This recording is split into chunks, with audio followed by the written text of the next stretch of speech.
आमा बुबू काका काकी दादा भूलियो ते मेर पलाग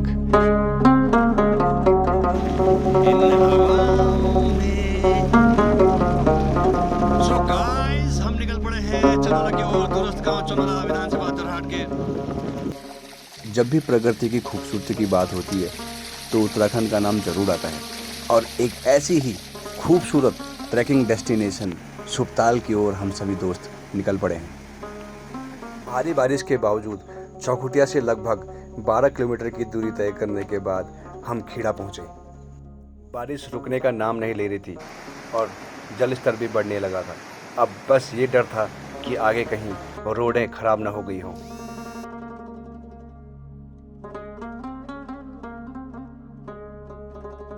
आखिर जिसका डर था वही हुआ। भारी मात्रा में सड़कों पर जल बहने लगा और सड़कें टूटने लगी।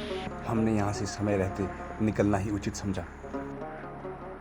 हेलो भैया, टूट गया ये, नदी आ गई यहाँ नीचे। वो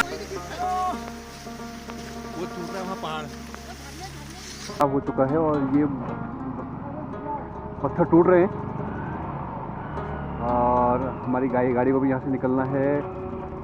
ये देखिए, एकदम से निकाल लो गाड़ी, एकदम झटके में निकाल लो।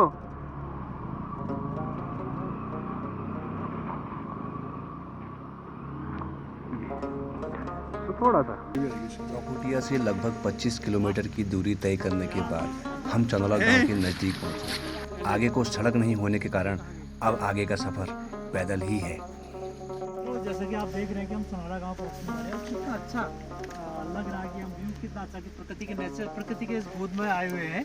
और कहीं ना कहीं आज भी चनौरा गांव विकास से कहीं दूर अछूता नजर आ रहा है। कहीं ना कहीं आप कहें सरकारों का या जनप्रतिनिधि का कहीं ना कहीं थोड़ा रहा है कि आज गाँव में जाने के लिए सड़क तो दूर पैदल पगडंडी का सहारा लेना पड़ा है। सड़क से लगभग 20 मिनट पैदल चलने के बाद हम चनौरा गांव पहुंचे, जहां पर भाई शंकर ने हमारा स्वागत किया। पहाड़ों के बीच पहाड़ी ढंग से बने मकान बहुत ही सुंदर लग रहे थे। तो दोस्तों, यहाँ काफी मात्रा में जौक पाए जाते हैं। अभी ये देखिए, छोटा सा है, दिगंबर भाई के हाथ में चिपका हुआ है ये जौक। अभी छोटा सा है। हाँ। और अभी आगे की ओर बढ़ेंगे तो बड़े भी मिलेंगे। ये देखिए धीरज भाई, यहाँ की ग्रीन टी है कैमोमाइल, जो शंकर भाई ने खुद यहाँ पे इसकी जैविक खेती की थी। यहाँ पे बहुत बढ़िया उन्होंने ऑर्गेनिक ये पूरा ये चनौरा के जंगलों में उगाई है। ये देखिए, इको फ्रेंडली बिल्कुल। चेस ठीक है, ये आपको देख रहे हैं ऑर्गेनिक टी, ग्रीन टी देखने को मिल रही है। ये शंकर भाई की ओर से बनाया गया है। हम भी टेस्ट लेंगे, आज पहली बार इसका टेस्ट ले रहे हैं। दिन के लगभग 1:30 बज गए थे और दिन का भोजन शंकर भाई की तरफ से ही था। यहाँ से हमारा 12 किलोमीटर का ट्रैक शुरू होता है। बहुत दूर जंगल में रहना। धीरू भाई, हम कौन है और दूर रखने वाले में ये जौक की दवाई है फिर है? हाँ, ये जौक दवाई। आगे का रास्ता आसान नहीं था। हमें आगे जौक का भी सामना करना था, इसलिए नमक के रूप में उनकी दवाई रखनी पड़ी। पहाड़ियों की बात ही कुछ और है। पड़ोस वाले अंकल जी ने हमें ट्रैकिंग पे जाते देख हमें एक पहाड़ी ककड़ी भेंट कर दी। ये देखिए, चाचा का धन्यवाद। ये चाचा जी का अपने धन्यवाद। वाला ये देखिए, अब इस तरीके से हमारे पास 2 ककड़ी होगी। एक तो उन्होंने चुरा रखी है, एक लिटिल वाली चुराई हुई इन्होंने है, बताया नहीं है, और ये हमने भाई पूछ के लिए है। पूछ के ली। अब यहाँ से हमारी सुपताल के लिए ट्रैकिंग शुरू हो गई।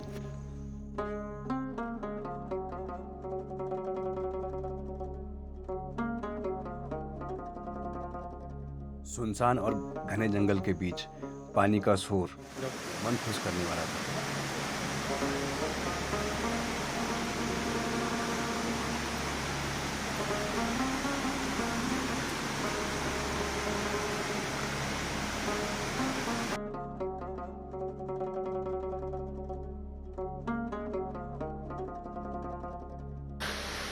बांस के पेड़ों के जंगल, ठंडक, बिल्कुल ठंडा एकदम। मशरूम कहाँ होते हैं? पिज्जा में, पिज्जा हट में मिलेगा या फिर आपको डोमिनोज में मिलेगा। यहाँ पहाड़ों में ऐसी देखो बर्गर मिलेगा। जोक ने काट दिया, ये देखो आपके पैर में जोक ने काट दिया। जोक ने काटा है ये, और ये दूसरा जोक है। ये दूसरा जोक भी आगे पैर में। सो ये गाइस, ये बहुत तगड़ा खिलाड़ी है मैदान में, जो पर्यटकों को बहुत नुकसान कर रहा है। सरकार को इनके बारे में सोचना चाहिए। ये जो नुकसान कर रहे हैं कुछ दूर चलकर हमें एक गौशाला दिखाई दिया, जिसे हम खरीक भी कहते हैं। गौशाले में रह रहे काका काकी ने हमें पहाड़ी ककड़ी देकर हमारी थकान मिटा दी। अच्छा, ये थोड़ा देर विश्राम करने के बाद हम अपने रास्तों पर फिर निकल पड़े और आगे चलते ही हमें बड़े बड़े झरने और खूबसूरत वादियों के नज़ारे दिखने लगे।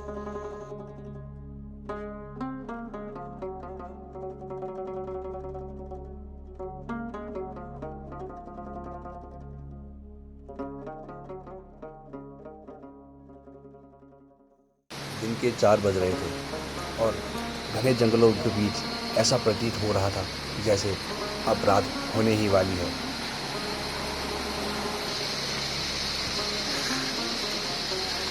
अब हम पहाड़ की चोटी पर पहुंचने वाले हैं।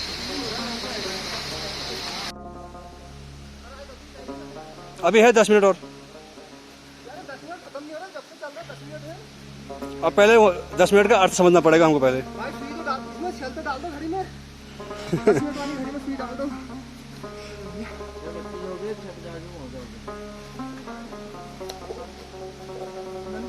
अरे वो भाई का बैग, अच्छा आप ले आ रहे हो, ला मैं दे दो।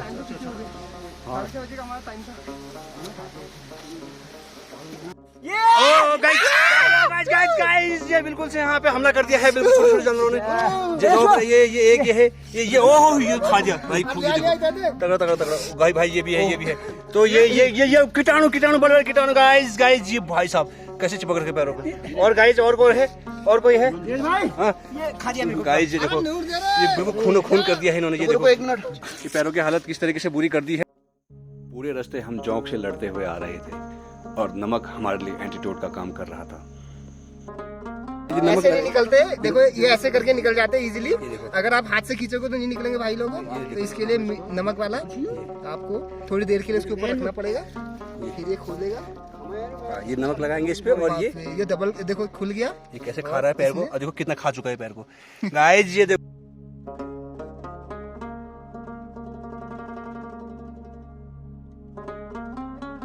तो काटा यार आपको। भाई ये भाई के क्या मैटर हो गया इधर। अरे उधर निकालूंगा, लगा दो मतलब तो वहाँ देखो जरा पीछे तो पीछे। इनकी हालत देखो। हमारे हालत इतनी खराब है तो भाई औषधि खाए ना खाए कोई फर्क नहीं पड़ता। औषधि लगाओ। लगभग 4.5 घंटे की ट्रैकिंग के बाद हम सुप्ताल पहुंचे। यहाँ उपस्थित हरियाली, स्वच्छ नीला आसमां, मध्यम ठंडी बहती हवा, बुग्याल, झरने, नदियाँ और पैरों तले बादल सबका मन मोह रही थी। यूँ तो बारिश के बाद मौसम बहुत सर्द था, अब समय अपनी कुटिया बनाने का था। ऐसे में हमें एक झोपड़ी नजर आ गई जिसमें लोग अपनी गाय भैंसे बांधा करते थे। यहाँ बागेश्वर के एक दो लोग आग जलाने की व्यवस्था की गई है, बताओ किया करते हैं, जिनसे हमने अनुमति ली और उसके बाद अपना डेरा डाल दिया। करना 2-4 बार।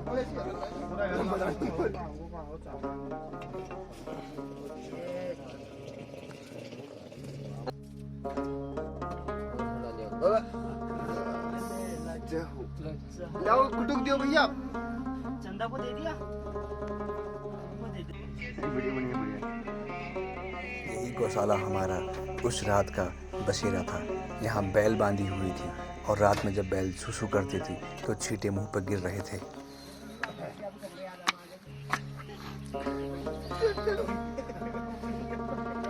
सुबह होते ही हमारा घूमने का प्लान था और बादल इस कदर आसमान में और पहाड़ों में छाए हुए थे कि आसपास देखना बहुत मुश्किल हो गया था।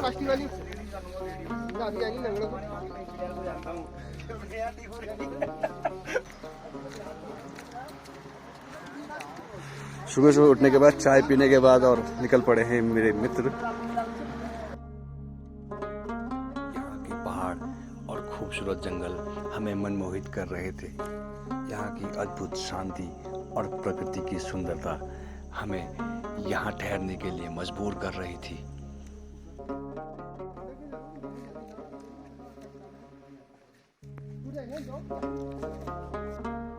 बादलों का बार बार आना और पैरों तले से गुजर जाना एक अद्भुत एहसास था।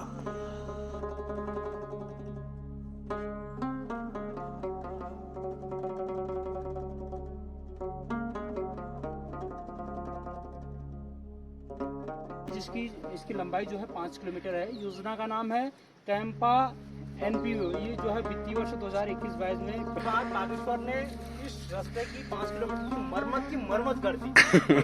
रात भर की खूब मस्ती के बाद अब घर जाने का समय हो गया था। बाय कर रहा हमारा ये डॉगी।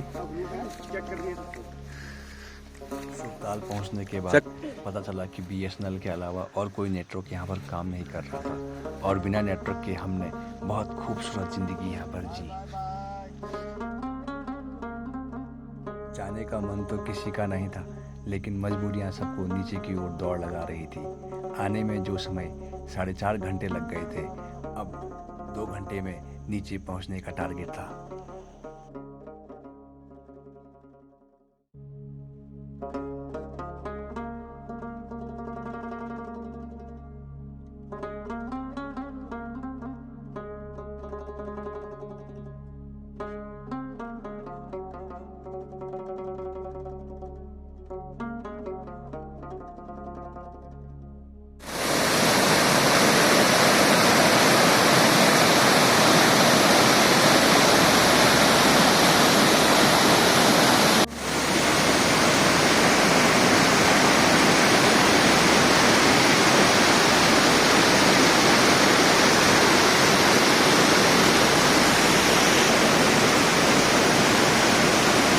वापसी में हम फिर शंकर भाई के घर से होते हुए आए, जहां उन्होंने हमें पहाड़ी केले खिलाई।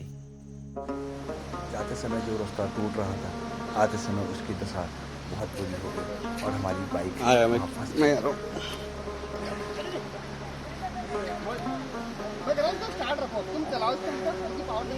एक्सीलेटर यहीं से चलाओ उसका विनोद भाई। गाड़ी धस जाएगी, पूरी धस जाएगी, गाड़ी धस जाएगी नीचे, धस गई पूरी गाड़ी नीचे। जैसे तैसे हम सब वहीं से निकले और अपने अपने घरों के लिए प्रस्थान किया। यह बहुत खूबसूरत और यादगार पल था। आप सब जरूर विजिट करें।